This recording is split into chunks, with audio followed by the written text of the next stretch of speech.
Mapagpalang araw ulit sa inyo mga kabayan. Ngayong araw ay susunduin ko yung isa naming kasama na na-upload sa Pilipinas kaya ngayon lang siya makarating. Apat pala kami ang nagbakasyon mga kabayan, bali ako pala yung nauna at yung tatlo ay sumunod sa akin. Yung pagkadating ko dito, ako naman yung nauna na bumalik. Bali tatlo sana sila mga kabayan ang papunta dito pabalik sa Greenland, kaso yung isa ay na-upload sa Pilipinas kaya ngayon lang siya makarating. Kung inyong napapansin mga kabayan, yung bibig ko ay parang umitim siya dahil madalas nagdadry yung lips ko dito kaya madalas ko din nilalawayan kaya yan ang nangyayari dito mga kabayan pagka wala kang nilagay sa bibig mo. Nakalimutan ko kasi magdala ng Vaseline kaya dahil sa sobrang lamig dito pati yung mga kamay mo minsan siya ay nagbabayulit pagka hindi ka gumamit ng gloves. So itong araw na ito mga kabayan ay papasok na kami. Bali tatlo lang pala kami ngayon instead na apat kami dahil yung isang kasama namin ay na-upload. Mamaya pa siya darating at susunduin natin. Sabay-sabay kaming pumapasok tuwing umaga, alas 6 ay dapat mga kabayan nakarating na kami sa aming trabaho. Dahil nagtatrabaho kami 6 to 6 mga kabayan, minsan ay 6 to 5 depende na lang sa katawan namin.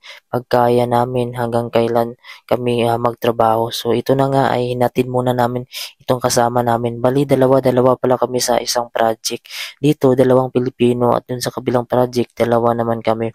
Alam nyo ba mga kabayan, bago kami magbakasyon ay medyo nahirapan talaga kami sa aming mga papel.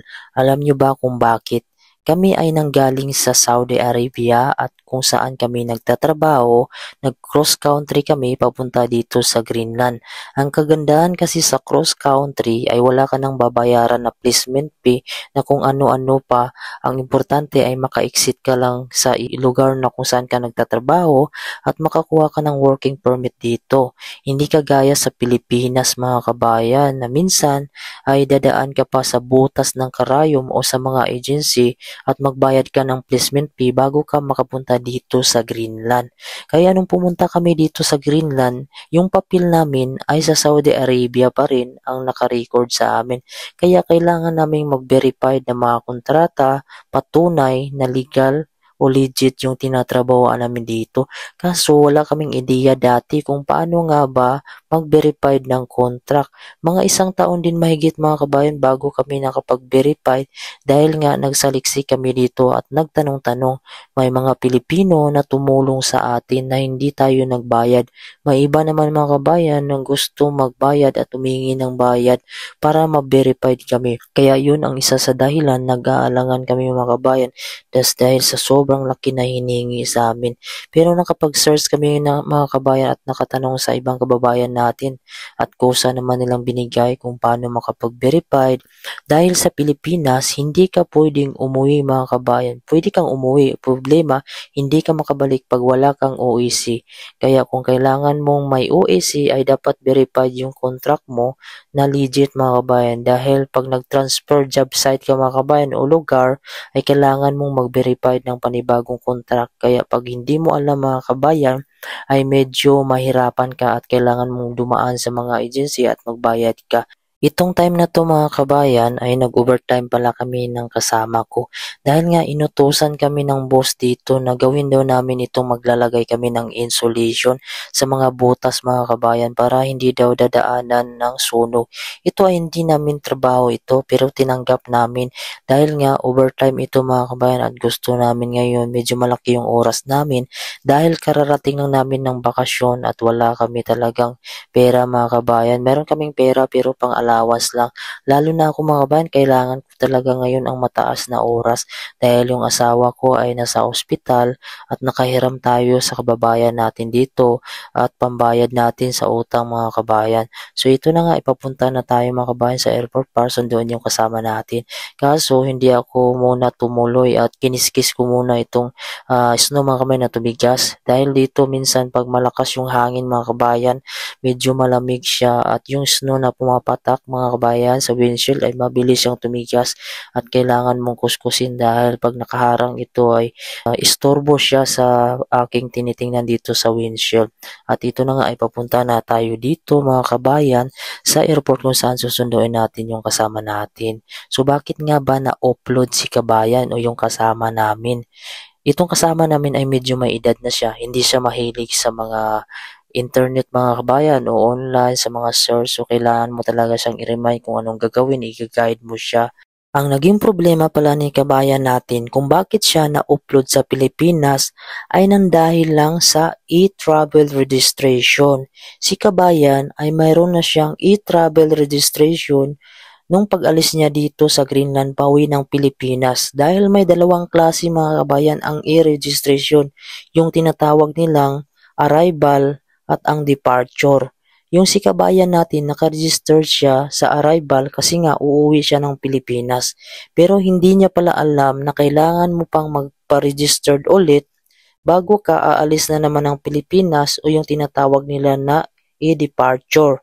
So ngayon mga kabayan, nung nakapila na siya, patapos na siya ng check-in at papasok na siya ng immigration. Ngayon, hinanapan siya ng e-registration na departure. Ngayon, yung pinakita niya, yung arrival pa nang galing pa siya dito sa Greenland. So doon na siya na-delay. Kaya nung nag-register siya, ay kailangan niya pang maghanap o may tao na mag-assist sa kanya. Dahil nga, hindi naman siya ganun ka expert mga kabayan pagdating sa technology dahil nga ay nagkakaedad na siya. Ngayon, yung nakaregistered na siya, ang problema mga kabayan, sobrang haba na talaga ng pila, kaya doon siya na-upload. Pagdating niya sa loob, nung ma-check na siya, kompleto na siya lahat, ang problema ay naiwan na siya ng eroplano. Kaya yun mga kabayan, bago ako umuwi ng Pilipinas ay talagang nag-search talaga ako kung ano yung mga gagawin mga kabayan dahil madidelay ka talaga pag hindi mo talaga alam yung mga patakaran sa Pilipinas. Lalo na itong mga e-travel mga kabayan ay bago pa ito kaya hindi alam talaga na ito ng kasama natin na mayroon palang departure dahil hindi naman lahat ng tao mga kabayan na mahilig talaga sa technology lalo na pagka nagkaedad-edad na kailangan mo talaga silang i-remind. Ngayon mga kabayan, dahil naiwan itong kasama natin, tumawag siya dito sa office namin at sinabi na naiwan siya dahil lang sa ganong sitwasyon.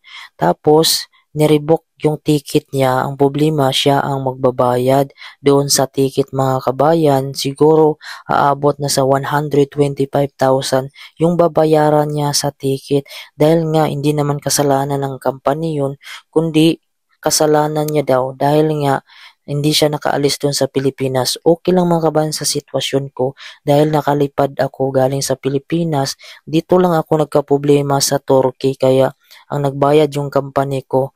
Okay naman mga kabayan, yung mga ganong mga patakaran sa Pilipinas, yung sinisigurado talaga nila na legit talaga yung pupuntahan natin at legal yung mga dokumento natin. Kaso minsan ay nagiging pahirap din ito sa mga kababayan natin, lalo na yung mga kababayan natin na mag-isa lang at may mga edad na ay medyo nahihirapan sila bumalik dahil sa mga ganyang online internet. Sa akin mga kabayan, okay na sa akin yung OEC, yung pag-verified ng mga kontrata. Yung OEC para makabalik ka at makaalis ng Pilipinas. Pero yung dagdagan mo ng mga e-registration, arrival at departure mga kabayan, lalo na pagbaguhan pa yung mga tao at hindi pa nila alam. So yun yung dahilan kung bakit na-upload yung kasama ko. Dahil hindi ganun siya ka-expert about sa technology dahil nagkakaedad na din siya. Pero pasalamat pa rin siya dahil nga yung company ang nagbayad dahil wala na din siyang pera at nakabalik pa rin siya dito sa Greenland para magtrabaho. Kahit papano ay mababayaran niya din yung utang niya sa company dahil sa ganong sitwasyon. Okay mga kabayan, sana yung video ko ay nakatulong sa inyo at nakapagbigay ng impormasyon. Huwag nyo naman po kalimutan mag-subscribe. I-like nyo na din at pindutin yung bell notification para updated po kayo kung may bago ako mga video. Maraming salamat po sa panonood and God bless po.